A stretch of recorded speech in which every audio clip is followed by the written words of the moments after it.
There is no denying that modern road bikes are amazing things, but there have been some developments over the last few years that have been less well received, and a growing number of people, from the comments on my videos at least, that point to older bikes being better than new modern bikes. So let's put our rose tinted glasses on and take a look back at some of the things we miss about old road bikes, or maybe don't miss. You can let me know in the comment section below.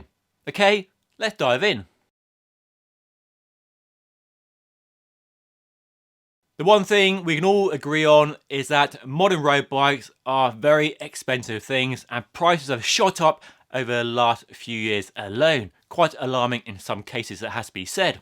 The price rises are due to the COVID pandemic, causing a real strain on the supply chain from manufacturing, and every step of that process to it arriving at your front door being put under more strain, and prices going up at every step along the way. And here in the UK, the strength or weakness of the pound, the sterling, versus the dollar, which most bike companies trade in around the world, and also a 14% duty imposed on all bikes made outside of the country. So that's a big price increase straight away. And prices jump quickly. I was testing the giant T-Cell Advance back in 2020 when it launched during the height of the COVID pandemic, a bike with carbon frame, carbon wheels, and a Shimano Ultegra mechanical group set, and it jumped from a launch price of £3,500 to £4,600, so £1,000 in just a few months I had the bike. There are some signs that bike manufacturers are starting to lower the prices. Canyon have quietly lowered the price of several bikes across their range by up to 5%, but we're definitely not seeing much in the way of those prices coming back down to pre-COVID levels. If it ever happens, well, I've no idea. Let me know what you think down below. It's not all doom and gloom though, and there is some good news. Here in the UK, £1,000 is a really popular price point. The Cycle to Work scheme promotes bikes in this price range, and it's a good step up from a £400 or £500 cheap bike. A bike that will give you all the performance you really need if you're really getting into riding, whether sportives or road racing or just riding for fitness and fun. Now, back in 2009, you could get a Focus KO with a Shimano Ultegra 105 mixed group set on a carbon frame. And thankfully, you still can today, with this Boardman also having a carbon frame and fork with an 11-speed Shimano 105 rim brake group set. And that for me is a really good sign, because those are the bikes that sell in vast numbers and are attainable and accessible by most people.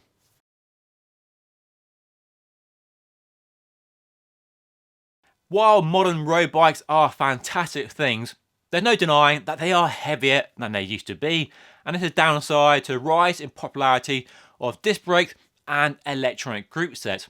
Go back about 10 years and top-end race bikes were easily 6 kilograms or less, like the Cannondale Super 6 Evo and the Trek Emonda, with a mid-range bike with Ultegra easily being 7 to 7.5 kilograms. These days though, even a top-end bike with all the carbon kit is struggling to get below 7 kilos, and mid-range bikes are easily 8.5 or nearly 9 kilograms.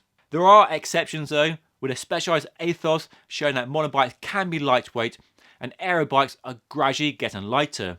But modern group sets are heavier, from Dura-Race at the top end to 105 Di2, and aeroframes, which are clearly fast, are heavier as well. But it seems that chasing weight isn't a concern for group set manufacturers or bike brands as much as it used to be over a decade ago. And it's clear from all the comments on my videos over the past 2 years that weight here in the real world does matter. Lots of you value the low weight of a top-end race bike, and it's hard to get your head around the fact that you're buying a bike today that is more expensive and heavier than it would have been 5 or 10 years ago.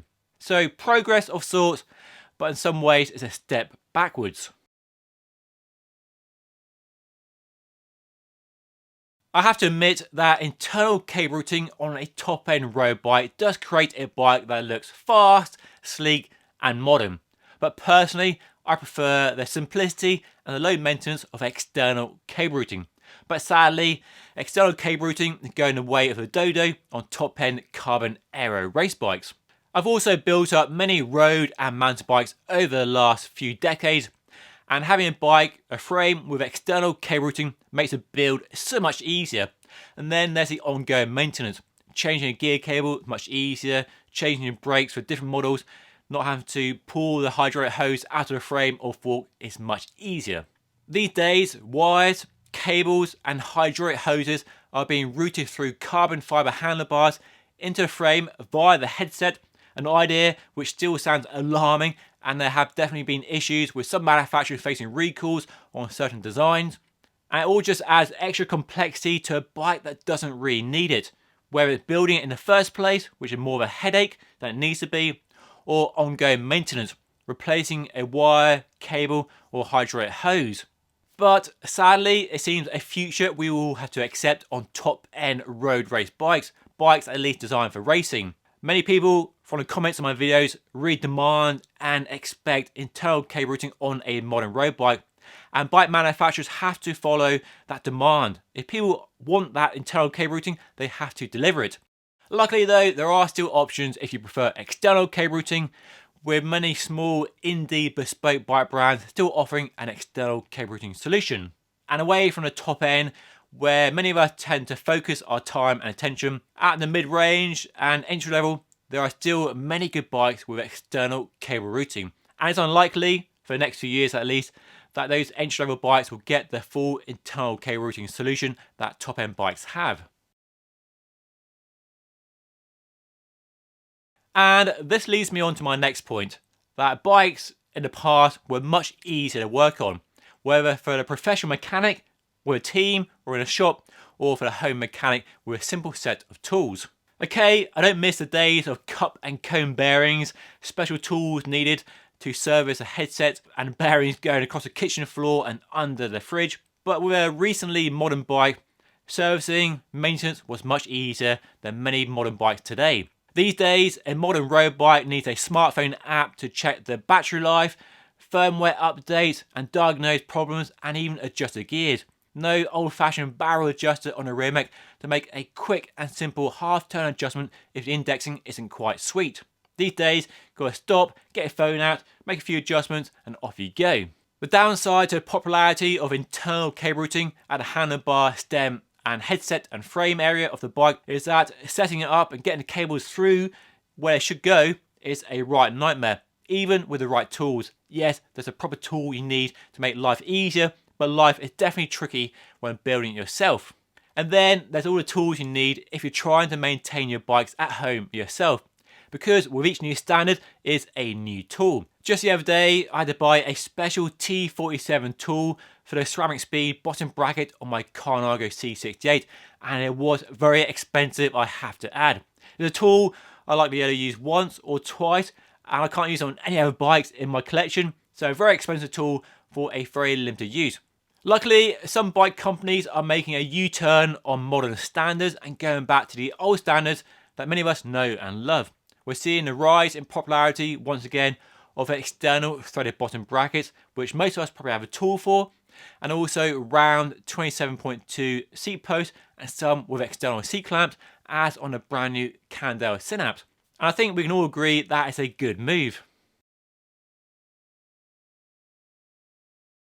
One of the biggest problems, in my opinion, with modern road bikes is the sheer number of batteries you need to charge up and maintain before you can go for a ride. How does such a simple machine become so complex? And to highlight how bad this problem is, I have a 10-year-old Candel Super 6 Evo which requires no batteries. And granted, I don't ride a bike as much as I used to, but if I did, all I have to do is pump the tyres up, because they go flat after a while, and go for a spin. No battery to charge up, nothing like that, no firmware to update, just go for a ride. It's as simple as riding a bike, as simple as it should be.